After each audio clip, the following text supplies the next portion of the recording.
Welcome to GTO Central. So GTO Central is software that we've been working on that will save countless hours of sim grinding, allowing you to understand spots better, understand them faster, and just overall study way more effectively. So once you've logged in / created an account, the first that you want to do is come up to the dashboard up here. This will take you to our dashboard. And there's a few things going on here, and I'll explain them as they come up. So the first thing we will want to do is select a node that we want to look at. So at the moment, our node selection is fairly basic. We're definitely looking to improve this in the future. But at the moment, it's just a drop-down list. On the left-hand side, we can see what sort of spot we're looking at. So this is going to be 6 max button versus big blind single raise pot.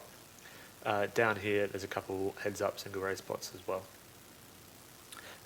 Now these will be added rapidly, and then hopefully we can get a more intuitive node selection going soon.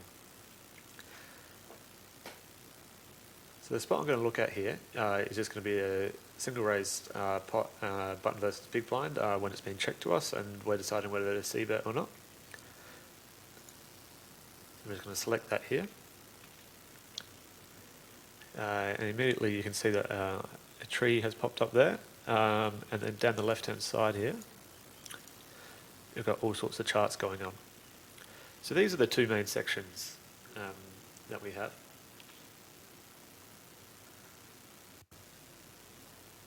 So on the left here we have our chart section, and on the right here we have more of a flow chart. So the charts on the left here will give you somewhat of an overall picture of the patterns that might be happening across board textures, showdown value hands, as well as draws. And the flowchart section gives you more nuanced details of what's going on. It looks at conditionals between if this is true and this is true. These are the patterns that we might see. So I'll just walk you through each of them and how they work.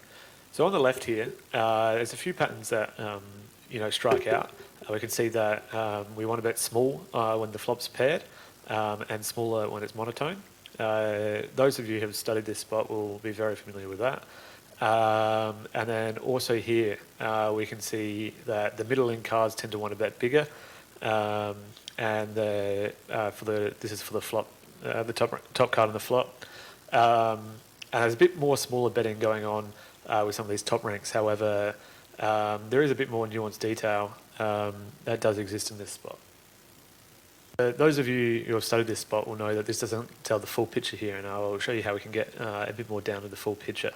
So if we think about an ace-high board here, let's think maybe we want to just study ace-high boards for a sec. So what we can do is we can click this ace-high here, and what it does, you would have noticed, is that it filtered the whole rest of the page for us. So now the rest of these charts and the flowchart over here telling us the strategies only for situations where the top card is an ace. I'll turn it back off here again and turn it back on.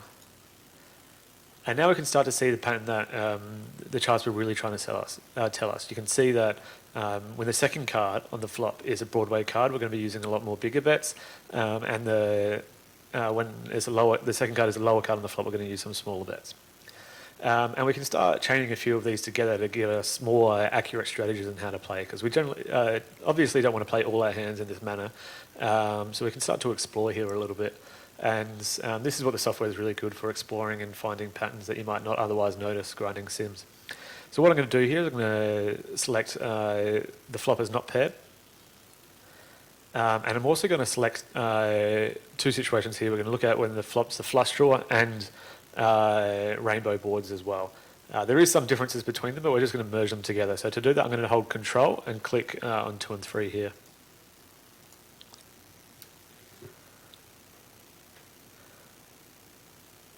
Sometimes it does take a little sec to load. There'll be a loading bar up here.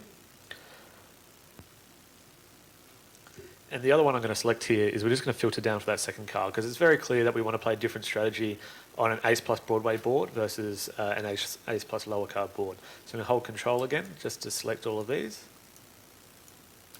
Give it a little sec to load. You'll see the charts change as it loads.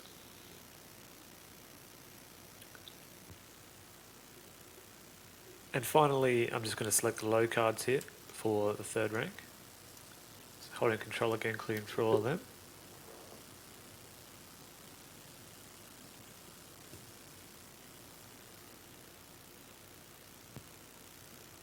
Now we get a narrower picture on what strategies we might like to play with each sort of showdown value. Now, if we wanted to narrow down even further, we could start clicking on these. So I might click on 2 pair here. This might give us some insight into when we do have a draw and when we don't have a draw, what strategies we might like to play. But that's a general overview on how this left side works. So what I'm going to do now is come onto the top right here and reset selections. So that's going to get rid of all the selections that I've made. And now I'm just going to narrow down on how this sort of tree works. So what this flowchart is trying to do here is give us some sort of strategy, depending on what sort of hands we have. And to find the strategy, we just navigate our way through the flowchart.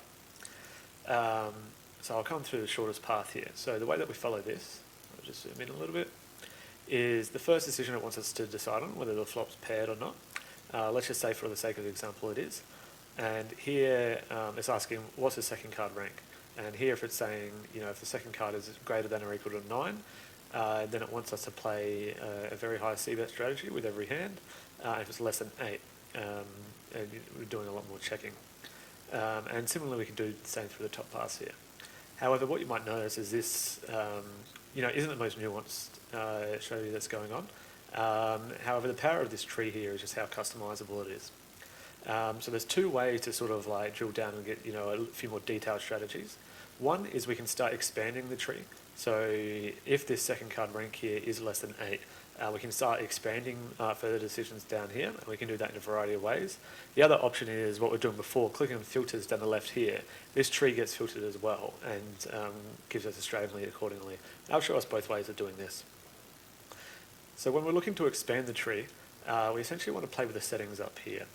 So what I'm going to do is I'm just going to write off a few of these, and I'll do it, and then I'll explain what's going on in a sec. So I've made the selections up the top there, and now I'm just going to click here, because I want to expand this a little bit more. And now it's gone down more detailed in the strategies. Rather than just giving us that same whole range play, they started to get a little bit more detailed. So the settings that I selected there, I said I want to get 3 leafs. Now a leaf is just this strategy that comes out the back here.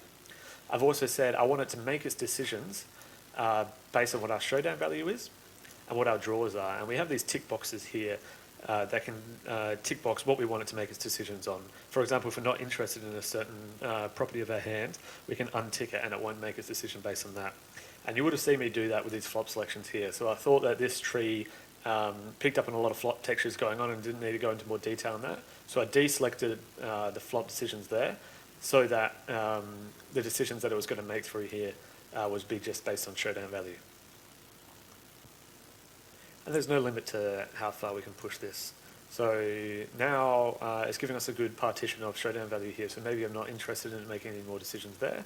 So I can deselect showdown value here. And now maybe I want a little bit more nuance on if we have less than or equal to an under pair, what are we going to do with that hand? So I click on that, and it's starting to make a decision based on what draws we may or may not have. So the second way that we can start to get a little bit more detail at the tree is by making the filters on the left here. So what I'm going to do is I'm going to select all the filters that we had before, that 2 big card, 1 low card, ace high board that we had before. And it's going to start building out a strategy for that board texture that we're going to select.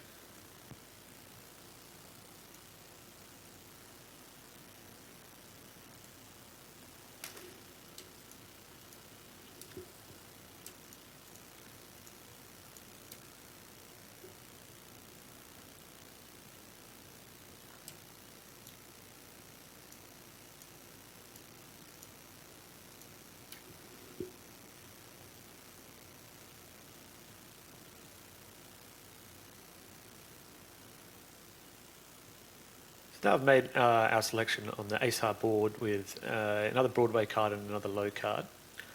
And we can see over here that this tree is quite different, and it's starting to give us different recommendations based on the selections that we've made over here. So on first overview here, one thing I noticed is that if the second card is a king or better, most of our strategies are just going to be using the bigger size. There's a lot more smaller size happening on the rainbow board.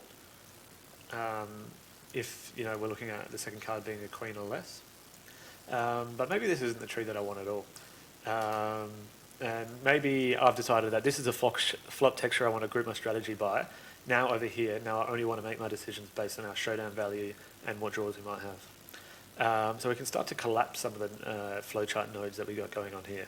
So if I click on this, it's going to collapse the entire tree down to just a single strategy. And now we can just do that same editing that I was showing before. So here I've selected showdown value and also draws. And now I'm going to select quite a few leaves. Let's go 9. And for this board texture that we've selected on the left here, now it's outputting a strategy that it's recommending us to play.